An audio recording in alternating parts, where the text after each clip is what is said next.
Today I am going to do a little bit of chaos gardening. I can't do too much because it's still gonna frost where I live. I have a couple days in the next couple of weeks where we're gonna get freezing temperatures at night, so I can't go too crazy, but I am going to throw out this wildflower blend pollinator mix. I have 4 boxes of these total. I'm going to start with 2, and I also found some marigolds I think I'm going to throw out as well. I'm just going to take these seeds and throw them out all around my house in our landscaping, and my husband wants me to throw some in the orchard. I have a couple other mixes that my husband or myself have bought over the last couple of weeks throughout the course of winter, and we've just been storing them in here.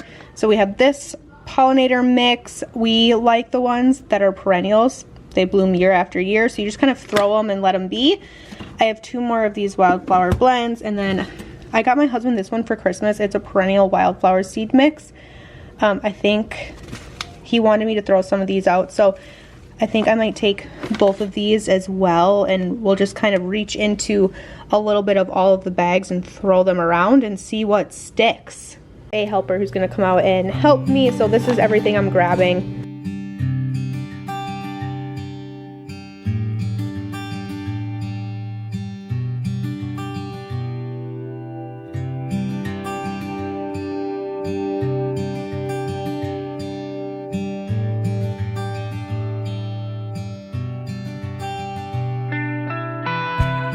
In the garage today, my goal for today is to get some more starts going.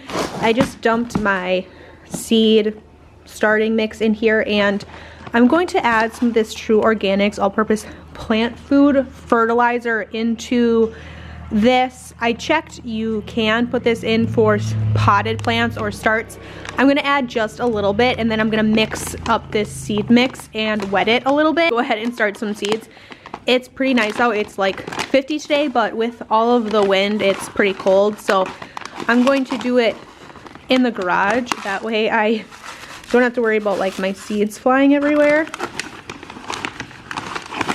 I don't want to add too much. I think that should be good. And I have a bunch of these little seed starting things that I saved from all of my starts that I buy from the Amish shop, and that's what I'm going to be filling today and putting them underneath my grow lights that my husband hooked up for me yesterday. I'm also going to take a second to check on these guys in here. We got a 3rd batch of ducks. Don't ask us why we keep doing this to ourselves. We'll refill that. But we have 10 more Rowans in here. My husband's coworker ordered a batch of 50. He did not mean to order a batch of 50. I think he thought he was ordering a batch of 30 or something, and he just clicked the wrong button, and Joe went, "Oh, no problem. We'll take 10 of those off your hands if you want." So he brought home 10 more Rowans, and these are all sexed. So we know that these are all females. They'll all be egg layers. We're very excited about that. So they've been living in the brooder in the garage for the time being. Plus we have these guys in here still. They're gonna go out in the chicken coop probably in the next 2 weeks or so, but until then they've been living in another brooder that we have in the garage, but they are very, very happy out here, so we're very excited about that. The biggest ducks we have down in the chicken coop already, but we're waiting for these ones to finish getting their feathers and to get a little bit bigger, so they're not getting picked on or anything while they're free ranging with the rest of the flock that we have out there nowadays. So in total now we have 20 ducks. So at this point we have almost as many ducks as we do chickens, and that escalated super quickly. So this is the real list of real lives. I'm trying to work on my seed starting project. Just restarting seeds that either didn't germinate, I didn't get enough of, or I haven't started yet. My husband called me. Our ground beef, the bulk order that we made a handful of weeks ago, is going to be dropped off. My father-in-law is dropping it off. It's coming from out of state. My father-in-law is bringing it. He's gonna drop it off. He's gonna be here in 2 hours, which means I have to clear out this freezer. My husband's not home. His students take their journeyman's test tomorrow. So he had a meeting with some of them that wanted some extra help heading into the journeyman's test tomorrow. So my husband's basically teaching right now. So Luckily, we've eaten down this freezer pretty good. This is our produce freezer. And I need to take everything out of this that I can and get it into other freezers in the basement. So it looks like we're doing a lot of hauling up and downstairs. Super awesome for me, really excited about that. But we gotta unload this and get it as empty as I can. So that's what we're gonna do, so let's go.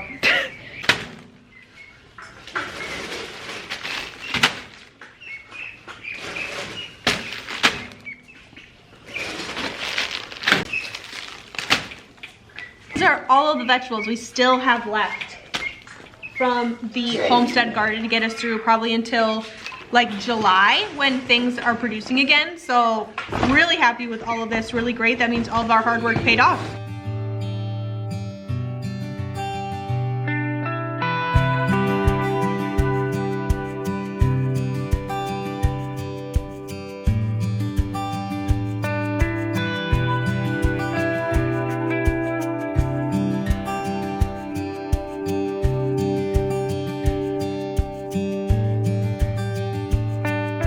Okay, that's done. The kids did all of the running up and down the stairs for me, which was so helpful. And we've got it cleared out. The only things I have left are the things in my baskets here. Things that will get lost downstairs in the bigger freezers without these little baskets. And some postpartum meal prep I'm starting. I have 2 pizza crusts so far and a thing of meatballs that I did. But other than that, she's empty and ready for like 350 pounds of beef to be put in this right now. Now to get back to my original project, which was seed starting. Freezer is full of meat.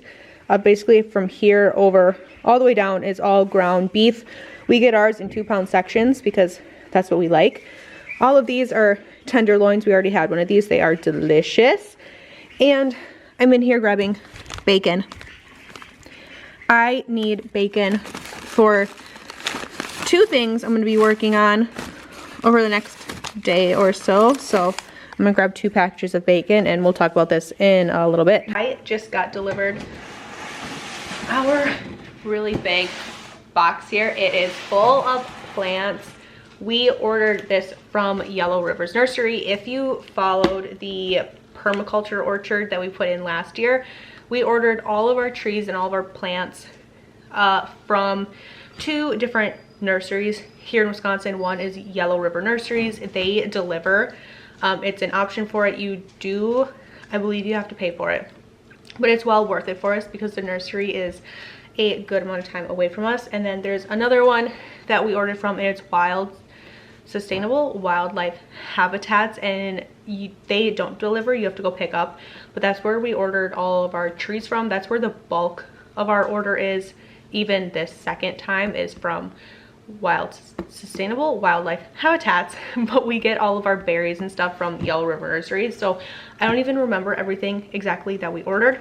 So I'm going to open this, go through it, tell you guys what we ordered. So this is how they package everything in here. They wrap everything at the roots and then they'll put out your canes here. They'll also wrap your roots for everything. We ordered some plugs, I think.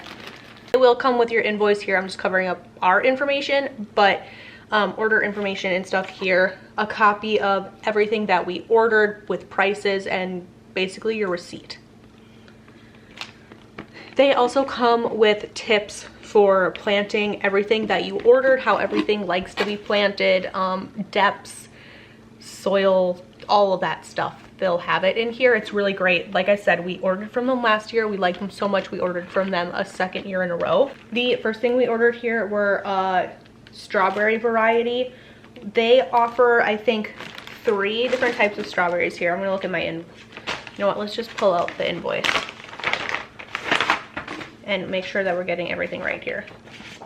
And the thing I also really like about these nurseries is their customer service is amazing. Specifically Yellow River, which is what I have here, we added to this order like 3 separate times, and we would just email and be like, hey, can we add this to our order? And they were like, yep, absolutely. How these how this nursery works is basically you place the order, you have to pay for 50% of your order when you order it, and then the other 50% you have to pay before a certain date, and then they ship your order and it can arrive here if you're Wisconsin local. This nursery is in Marshfield, Wisconsin, which is nowhere near where we live, which is why we opt to ship it. But yes, they have 3 different types of varieties here. We ordered a 25 pack. They have different size varieties. I think 25 is the smallest. It can go all the way up to 100 plants. The more plants you order, the cheaper it is per plant. But they have spring bearing, summer bearing, and fall bearing fruit. And that's how we ordered all of our other berries, is to do like early season, mid season, late season bearing fruits. That way we can have fruit for as long as possible throughout the year. And we did the same thing with our strawberries. So we ordered AC, Wendy's, Cabot, and Yambu. I really hope I'm saying that right. I'm probably butchering all of those, but these are all bare roots. We ordered 25 plants of each. They're 99 cents a plant, so we paid $25 for 25 plants, which is really great. So that is our first variety there. These are purple passion asparagus. We ordered 2-year crowns. They are $1.85 a crown. We ordered 40 of them, which means we got a $14 discount. So in total, we ordered $60 worth of our plants here, or off of these asparagus. We ordered a couple different types of asparagus, but if I do remember right, I'm pretty sure my brother-in-law hopped on this order and we ordered some things for him. So I'm not sure exactly which ones are his and which ones are ours. Here are another thing of purple passion. These are 10s, which I think is what we ordered. I think we ordered the 10s and my brother-in-law ordered the 25 packs, now that I'm actually remembering that. We have another purple passion here of 10 canes in here, or 10 crowns. Some berries in here. These are a winter berry. I'm pretty sure these are a raspberry. Yes, these are yellow double golds. So they just packaged them kind of together here in this bubble. So we have some winter berries and then 5 yellow double gold raspberries. They were our favorite that we planted last year. So we ordered 5 more of those. Here, I'm thinking these are more strawberries. Oh, this is more asparagus. Everything is labeled here, which is really nice. But more asparagus. We ordered white, green, and purple asparagus just to kind of see, get a variety, see what we like, all of those things. These are more yellow double golds. These are another batch of 10. So we ordered 15 total, it looks like. Once again, wrapped really good. We have more purple passion asparagus here. Another big old bag of that. I guess we ordered a lot of that. The very last thing we ordered were 10 witch hazel plants to be able to harvest our own witch hazel from. We use it all of the time. We really like witch hazel, and just something kind of fun and different, a nice nitrogen fixing tree to put in the orchard to help all of our fruit trees grow, but also something that we could actually use. So we ordered some witch hazel. So planting instructions for your raspberries and for your asparagus here. So they set you up for success, which is really great. But I guess the next time I see you guys, we'll probably be putting these in the ground. Right here, we are making an apple turkey sausage. I will leave the recipe that you can follow here. I will also link something down below for you guys, but we're using the Meat Eater turkey breakfast sausage recipe, and we are going to start with 1 apple, 1 shallot, or 1 onion. I'm just using shallots because that's what I still have left over from the garden. We're going to cut up a whole pound of bacon here. It says you need some sort of fat. You could use lard, tallow, bacon grease, whatever you have, but I decided to just chop up a whole stick of or a whole pound of our bacon. Now we're going to take our whole turkey and we're going to debone that, cutting it into pieces so that we can run it through the meat grinder. I get a lot of questions on what kind of meat grinder we use. This is a Weston meat grinder. It's from Walmart. It's pretty inexpensive when it comes to meat grinders. We use it all the time. We've never had issues with it. We've had it for a handful of years. Works really well. We've used it for different cuts of meat. We've used it to cut fat. or grind fat down. So it works really well for that as well. And I really like it. I can leave a link for it down below for you guys. I always get questions on the meat grinders because I know they can be an investment.